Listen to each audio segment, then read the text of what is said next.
Paytm की सफलता के बाद देश में कई डिजिटल पेमेंट ऐप्स की शुरुआत हो गई, जिससे लोगों को भुगतान में आसानी होने लगी और जेब में भारी भरकम नकद रखने से भी छुटकारा मिल गया। डिजिटल पेमेंट के प्रति लोगों के रुझान को देखते हुए और निजी पेमेंट्स ऐप के साथ होने वाले धोखाधड़ी के खतरों को ध्यान में रखते हुए भारतीय रिजर्व बैंक ने भी पिछले 1 दिसंबर 2022 को देश का डिजिटल रुपया ई-रुपया लॉन्च कर दिया। अभी तक सिर्फ सपना लगने वाला डिजिटल करेंसी अब सच साबित हो गया है।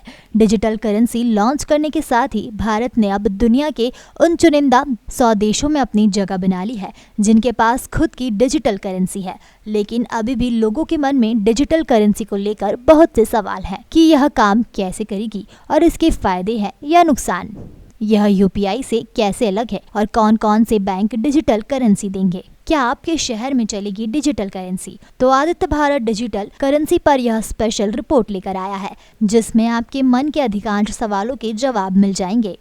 आपको बता दें, भारतीय रिजर्व बैंक ने पिछले माह यानी अक्टूबर की शुरुआत में ही यह घोषणा कर दी थी कि वह जल्द ही डिजिटल रुपया का पायलट लॉन्च करेगा। यह फिलहाल पायलट प्रोजेक्ट के तौर पर ही शुरू किया जा रहा है। आरबीआई होलसेल ट्रांजैक्शन और क्रॉस बॉर्डर पेमेंट के लिए अपने डिजिटल रुपये की शुरुआत कर रहा है। अब बात करते हैं कि रिटेल डिजिटल रुपया क्या होता है। तो आपको बिल्कुल भी हैरान होने की जरूरत नहीं है, क्योंकि जिस तरह अभी तक आप खरीदारी या किसी भी प्रकार के लेन देन के लिए कागज के नोटों का इस्तेमाल करते थे, वहीं डिजिटल रुपयों के आने के बाद यही काम अब आप ऑनलाइन कर सकेंगे। इसके लिए रुपयों की तरह दिखने वाला डिजिटल नोट जारी कर दिया जाएगा, जो आरबीआई द्वारा चुने गए बैंकों में मिलने वाला है। इसे रखने के लिए बैंक ग्राहकों को डिजिटल वॉलेट भी मुहैया कराएगा। हालांकि इसे जमा करने पर कोई ब्याज नहीं मिलने वाला है। इसे मोबाइल फोन या अन्य डिवाइस में स्टोर किया जा सकेगा और ग्राहक इसका इस्तेमाल रोजमर्रा की खरीदारी में कर सकेंगे। पेटीएम की सफलता के बाद देश में कई डिजिटल पेमेंट्स ऐप्स की हुई शुरुआत। आरबीआई ने 1 दिसंबर 2022 को देश का डिजिटल रुपया लॉन्च किया। क्या आपके शहर में चलेगी डिजिटल करेंसी? देखिए आदित्य भारत की स्पेशल रिपोर्ट। इसे रखने के लिए बैंक ग्राहकों को डिजिटल वॉलेट भी कराएगा मुहैया। आरबीआई द्वारा चुने गए बैंक में मिलेगा रुपए की तरह दिखने वाला डिजिटल नोट। किसी ऑनलाइन भुगतान की तरह ही डिजिटल रुपयों से लेन देन किया जा सकेगा। इसके लिए ग्राहकों के मोबाइल या किसी अन्य डिवाइस में बैंकों द्वारा एक डिजिटल वॉलेट इंस्टॉल किया जाएगा। इसमें इस डिजिटल करेंसी को रखा जा सकता है। ग्राहक खरीदारी के बाद दुकानदार द्वारा दिए गए क्यूआर कोड को स्कैन करके इसका भुगतान कर सकेंगे। सेंट्रल बैंक डिजिटल करेंसी द्वारा एक पेमेंट का मीडियम होगा, जो सभी नागरिक, बिजनेस, सरकार और अन्य के लिए एक लीगल टेंडर के तौर पर जारी किया जाएगा। इसकी वैल्यू सेफ स्टोर वाले लीगल टेंडर नोट के बराबर ही होगी। देश में आरबीआई की डिजिटल करेंसी आने के बाद आपको अपने पास कैश रखने की जरूरत कम हो जाएगी या रखने की जरूरत ही नहीं होगी। सेंट्रल बैंक डिजिटल करेंसी द्वारा जारी किए गए मुद्रा नोटों का एक डिजिटल रूप है। वित्त मंत्री निर्मला सीतारमण ने आम बजट में वित्त वर्ष 2022-2023 से ब्लॉकचेन आधारित डिजिटल रुपया कैश करने का ऐलान किया था। बीते दिनों केंद्रीय बैंक की ओर से यह कहा गया था कि डिजिटल रुपया का उद्देश्य मुद्रा के मौजूदा रूपों को बदलने के बजाय डिजिटल करेंसी को उनका पूरक बनाना और उपयोगकर्ता को भुगतान के लिए एक अतिरिक्त विकल्प देना है। ई-रुपये को आप अपने मोबाइल वॉलेट में रख सकेंगे। इसके अलावा यूजर्स इसे बैंक मनी और कैश से आसानी से कन्वर्ट भी करा सकते हैं।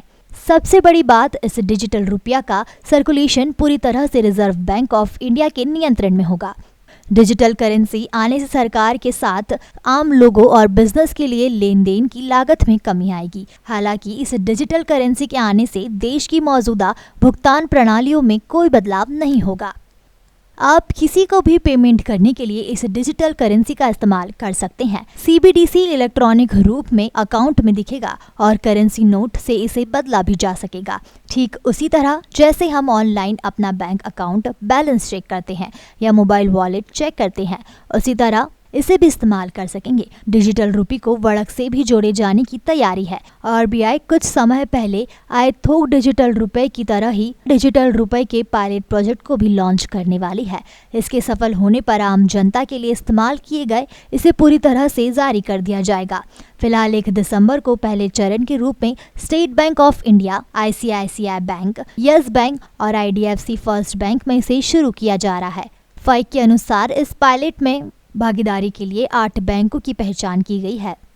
1 दिसंबर से रिटेल डिजिटल रुपयों के इस्तेमाल का पहला मौका मुंबई, नई दिल्ली, बेंगलुरु और भुवनेश्वर के लोगों को मिलने वाला है। इसके बाद इसे अहमदाबाद, गंगटोक, गुवाहाटी, हैदराबाद, इंदौर, कोच्चि, लखनऊ, पटना और शिमला जैसे शहरों में जारी किए जाने की योजना है।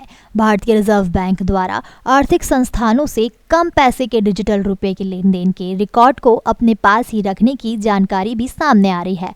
अभी तक 50,000 से अधिक किसी भी कैश लेन देन के लिए क्लाइंट को अपना परमानेंट अकाउंट नंबर देना आवश्यक है, जबकि डिजिटल रुपए के लेन देन के लिए आधिकारिक रूप से ऐसी कोई जानकारी नहीं मिली है। ऐसा अनुमान लगाया जा रहा है कि 50,000 रुपए से कम का कोई भी लेन देन रिकॉर्ड नहीं किया जाएगा। टैक्स के कारणों के लिए 2 लाख रुपए से अधिक किसी भी डील को डिक्लेयर करना आवश्यक होगा।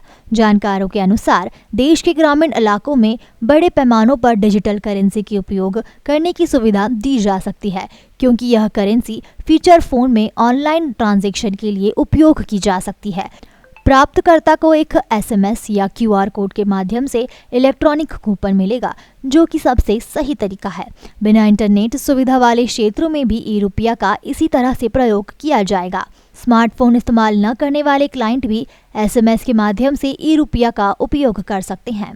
बिटकॉइन जैसी निजी डिजिटल करेंसी के मुकाबले इसे सुरक्षित माना जाता है, क्योंकि सीबीडीसी द्वारा जारी करेंसी होती है। विश्व आर्थिक फोरम के अनुसार लोग नकदी के बजाय डिजिटल भुगतान अधिक करते हैं। सीबीडीसी को वह बैंक अकाउंट या फिर इलेक्ट्रॉनिक टोकन के रूप में मोबाइल फोन, प्रीपेड कार्ड और डिजिटल वॉलेट में रख सकते हैं। यूरोपीय सेंट्रल बैंक का कहना है कि इससे लोगों को भुगतान के लिए अधिक विकल्प मिलेगा।